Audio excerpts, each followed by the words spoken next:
Welcome to the Business Shop Podcast, where our guests speak on meeting the challenges of entrepreneurship, as well as offer tips and advice on business, marketing, technology, and more.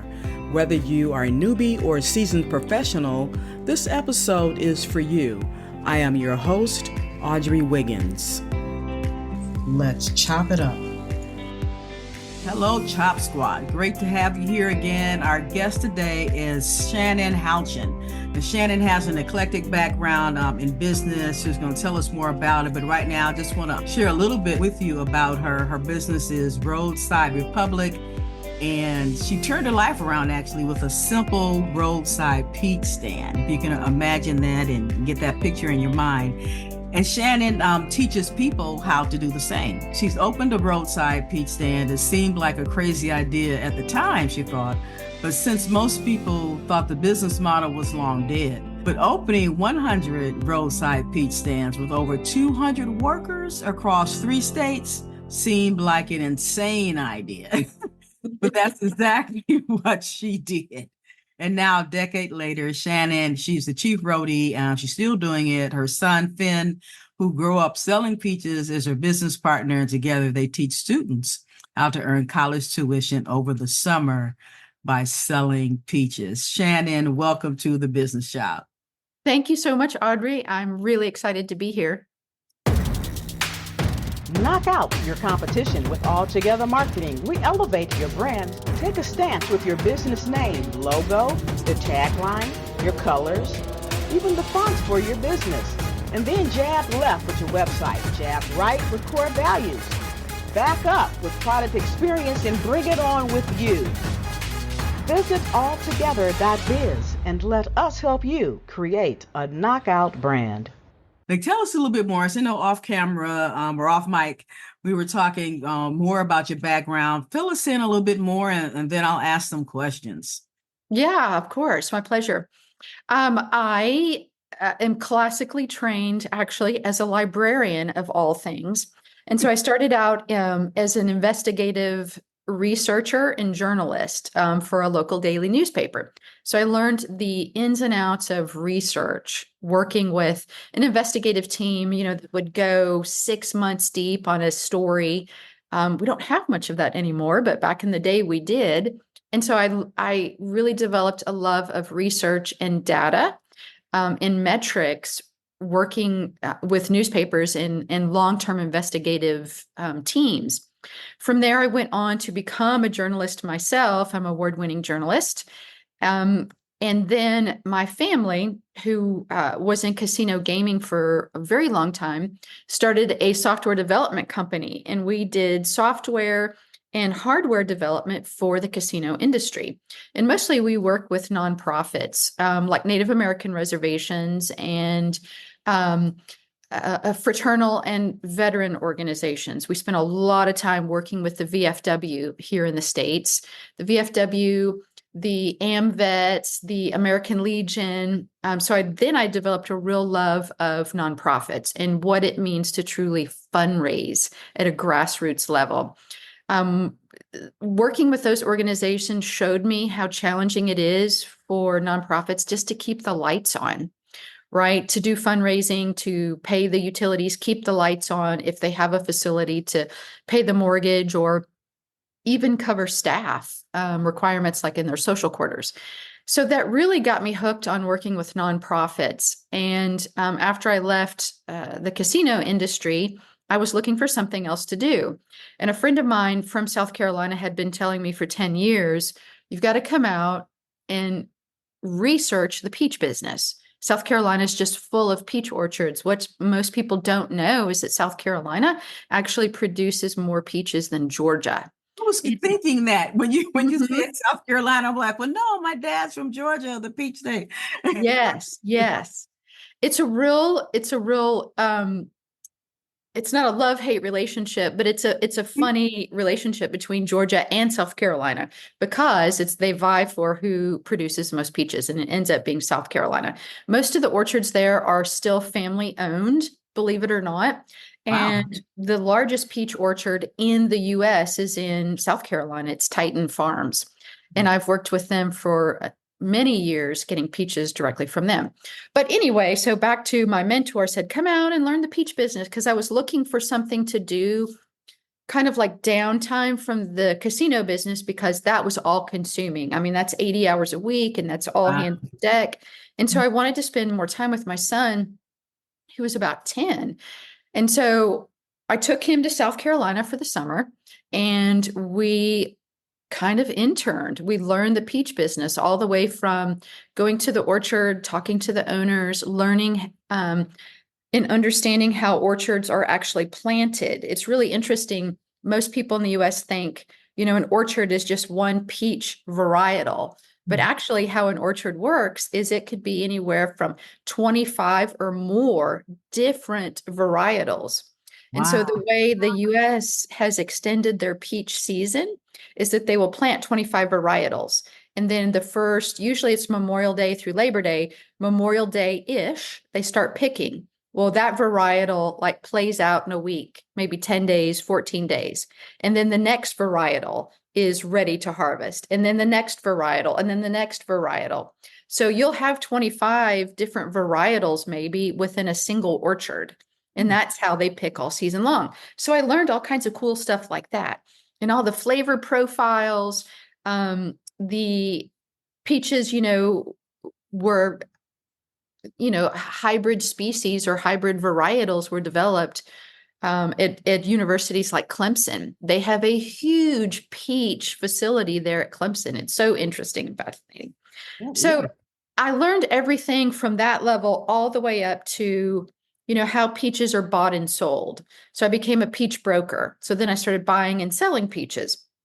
And the interesting thing about peaches is it is a fruit that singularly kind of puzzles people, because consumers, when it's in a grocery store, consumers don't know how to tell if it's ripe. And so you can't smell it because it's been in cold storage so long. So most consumers at a grocery store were like, I don't know how to pick a peach. I don't know how to tell if it's ripe, if it tastes good. So people will shy away from them a lot in the grocery stores. But at a farm stand or a roadside stand, they're all about it. So what I discovered that summer interning is that peaches are one thing that inherently make people happy. Just the thought of a fresh peach that's ripe and has flavor and fragrance. Most people have this, sentimental, nostalgic memory of roadside stands and farm stands. And so when they see a sign that says fresh picked peaches, they're already primed mentally for the transaction. I didn't know that going into the business, but I quickly figured it out. When people stop, they're already mentally primed for a great experience. They are approaching that stand. They can't wait to smell the fruit. They can't wait to touch it and feel the fuzziness, feel how soft it is. And then they're anticipating what the flavor is going to be like. So I very quickly learned that at a produce stand, particularly one that sells peaches, all you have to do is have a ripe peach that smells good, tastes good, and you can charge whatever you want. Consumers typically don't have that experience unless it's at a roadside stand. So there's a built-in happiness, there's a built-in demand, there's a built-in satisfaction level that nothing else can compete with. So I was like, oh my gosh, this is a gold mine. What? So you immediately went, though, from, say, for instance, the corporate side of the business and say, oh, I need to do this roadside stand. I did. That summer, I quickly realized that what we were looking at was actually an ATM machine. That's what I could compare the peach business to. It is literally an ATM machine. And with my background in hardware and software, logistics, fulfillment, we had serviced convenience stores a whole lot. So I understood how to set up locations, how to service them with product, right, continuously, manage employees and do sales. And so I decided that summer I wasn't going to do one peach stand. I was going to do 100, and I did. That so was I had ambitious. Yes. It was crazy. It was totally insane on my part to think I could do that. but I thought I could, and I did. Yes. Fortunately, I had a warehouse, I had teams, I had, trucks, I had everything that you would need to fulfill that size of an enterprise. And I learned everything not to do. Everything that could go wrong went wrong on a massive scale that summer because I had 100 stands. And everything that could go right went right also. So I very quickly learned from that summer. And like I said, the season is just really Memorial Day to Labor Day for peaches, and then you're done. So you earn all of your income between that time frame. And then you can sell other things. You can transition to other seasonal items. But the real money maker is in peaches.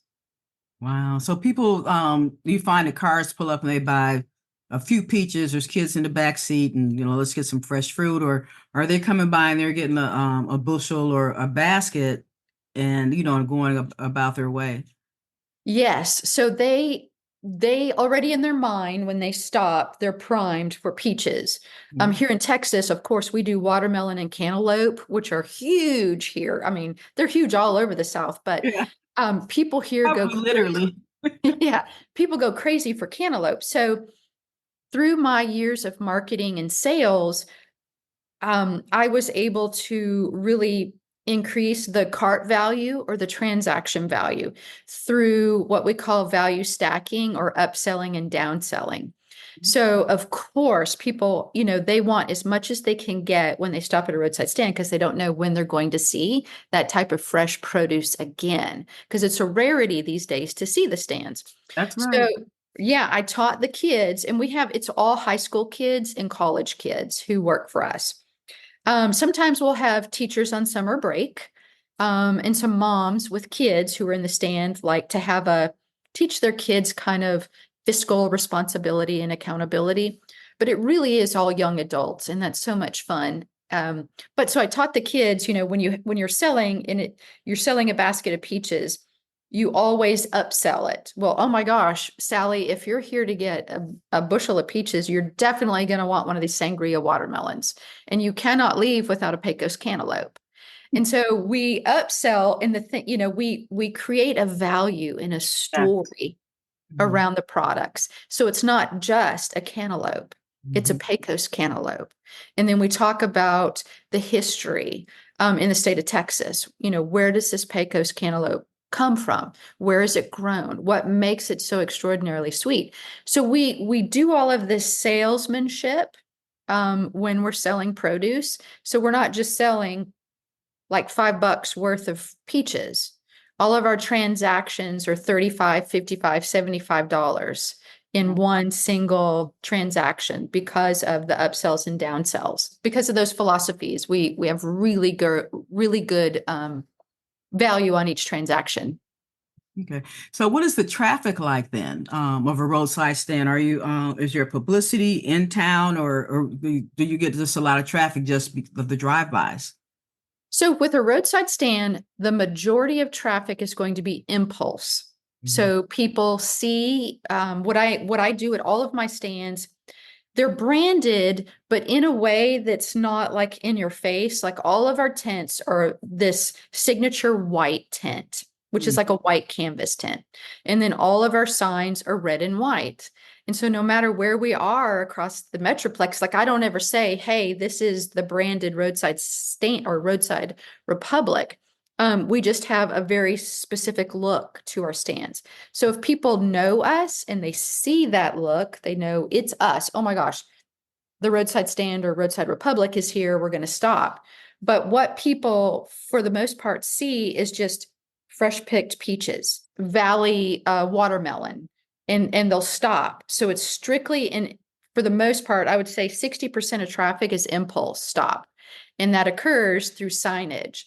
But we're very specific about where we locate our stands. We try to co-locate with other businesses that have high traffic, like convenience stores are an awesome place for us to locate.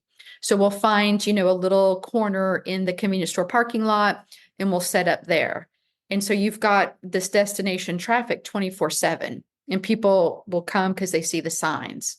Sometimes we locate out in the country on a super busy roadway We do a lot of pop-ups, and we'll do them through shopping markets. You know, the pop-ups are all over the place now. So we'll do pop-up shopping markets. We also do farmers markets as well. And that's a dedicated, destination foot traffic. But I would say for the most part, what's most lucrative for us is the impulse stop. And when people see that sign, they will put the brakes on, turn around, and come back. So you're able to make a living off of the roadside stands. Absolutely. Yes. During just the summer months. Mm-hmm. And that takes care of the whole year. Wow. Yes. If it's a college student, they can definitely off a single stand, just one stand for a summer. The net profit can be anywhere from about 15 to 30,000 in net profit. And that can pay a whole year's worth of tuition. Mm-hmm. It can pay in-state tuition. It can pay living expenses for these kids. For us, we will experiment and we will go probably 9 months out of the year. We'll roll into other, seasons, like from peaches. A lot of times we'll roll into pumpkins. We'll go straight into fall with apples and pumpkins. And then if we're really feeling feisty, we might start doing Christmas trees. Okay. Greenery and wreaths and gift markets. We always take off, though, January and February. Those are what we like to call CEO months, where we're just planning for, the whole next season, the whole next year. Wow, that's exciting. That's an awesome business, model to be in. And basically, this is a cash business when you're doing roadside or have you you do take debiting and credit cards. This is an interesting conversation. Thinking of myself as a child at a roadside stand, it was definitely all cash. Yes, we started that way, just doing all cash. Mm-hmm. And gosh, in today's society, especially since the pandemic, right? It's like so many businesses now won't even accept cash. Wow. We still accept cash, mm-hmm. but we started accepting credit cards and debit cards. We also do Cash App, Venmo. We want to make it really easy for the consumer to get what they need. And most people we find these days, they may have cash, but it's real limited. And right. So if we want to hit that $45, $55 cart value, then we had to increase the payment options. Right. Because not everybody has $50 on them, at a time. So, but they always have a credit card or Cash App. That's right. And I can appreciate that, the use of technology, especially, in your business model with roadside stand. I think that's fantastic. Yeah. And it's so slick now. Everything can be done from our phones or, and we have contactless, credit card readers. I mean, it's so easy these days. Yeah, and that's, to me, just more secure, as well. Mm-hmm. So, yeah. So I like that.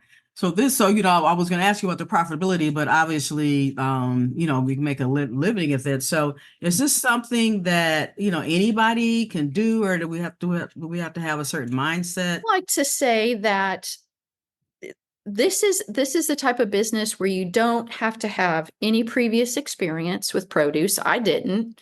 You don't have to know produce. You don't have to know how to sell produce. You don't have to have a lot of education. You don't even have to have a lot of startup capital. We ran an experiment last year for our social media followers. We're gonna do a roadside stand with $200. Okay, that's what we started with, and so we took that $200 and we bought peaches, and that stand. I'm trying to think how much that stand probably grossed.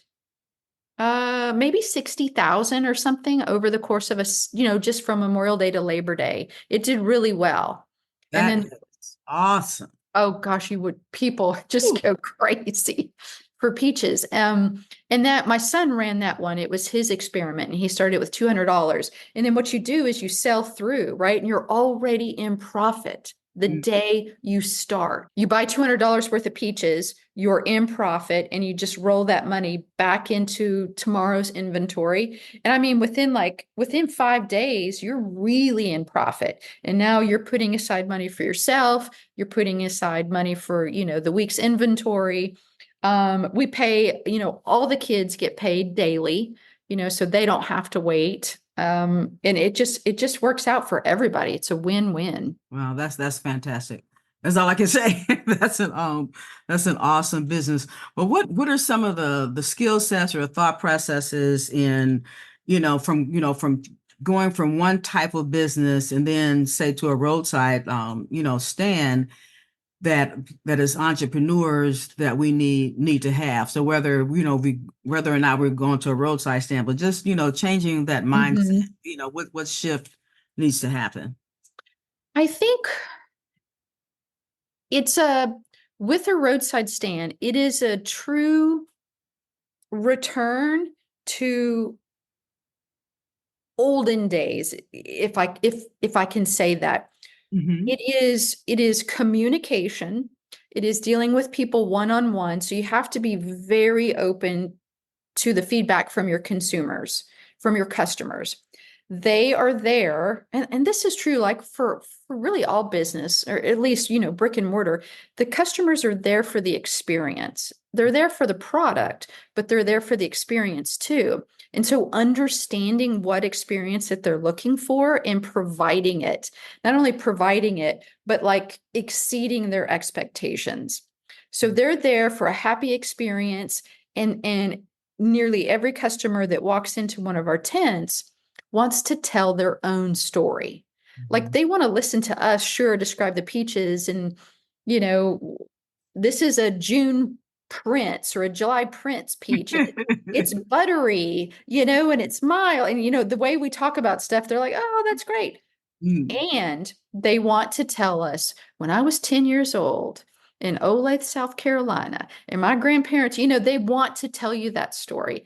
And so I really work with the kids who have no idea, right, how to have these one-on-one interpersonal skills. Yes. Because Audrey, that's something that's like gone by the wayside, especially with the young kids. They spend all their time online, and now they're in an environment where it's strictly face to face. And it's about the smile, it's about the communication, it's about the kindness, it's about the generosity and the graciousness.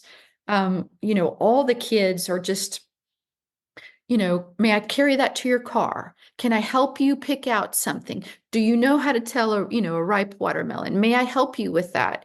And so understanding interpersonal skills and how that translates to sales, and tips. So it's very much being personable, being kind, accommodating, listening to stories, and understanding how to maximize the cart value. That's really the key, and building value around the products, because we don't charge grocery store prices. We are well and above what the grocery store will charge, but we don't ever get any pushback on, oh my gosh, you're so much higher than Albertsons or Harris Teeter or Safeway or whatever. Nobody ever says that to us because we create such value around what we sell, and people are happy with it. And also they know that there's no fuss with us. Like if you get something that's not good, nobody argues. You just bring it out to just tell us, Right. Here's a new basket of peaches. Here's a new cantaloupe. Let us know what you think. So it's a return to that trust, that engagement with the consumer, like they are our family and friends. And that's something that's really missing from the retail environment today. Yeah, absolutely. And you really are giving a real customer experience. So that's some advice that we can all use, no matter what we're selling or offering. Is you're selling an experience. Yes. Yes. And I really, I've done a lot of research about the experience that people have had historically at roadside stands. Like, what do they look like? Right? How are they set up? How do people purchase from them? So what I do today does not resemble at all how a grocery store sells. And I actually do that on purpose because I want it to be nostalgic. I want it to be iconically roadside American, but also I want to break the pattern in the consumer's mind that this is a grocery store transaction, because it's not. This is an experience-based transaction. So I don't do anything by weight, for example. And that it kind of throws people off at first. They're like, oh, wait a minute. Nothing here's by weight. And I'm like, Right, nope, right. nope, we're not the grocery store. And so Okay. they get acclimated, but it's that pattern interrupt, it's that pattern break that leads them deeper into the experience of, oh, this is a roadside stand. This is totally different than what I can get at Safeway. Right, exactly. Well, Shannon, how can we get in touch with you and learn more about Roadside Republic? Yes. So our website is roadsiderepublic.com. You can find links to contact us there. We are also on TikTok, Roadside Republic, and I do a lot of instructional videos there, day in the life, behind the scenes. Oh, Yeah, so you can follow us on TikTok, and there's a whole lot of content, and you get introduced to all the students who work with us, get to know them by name. Customers love, they really get to know the students.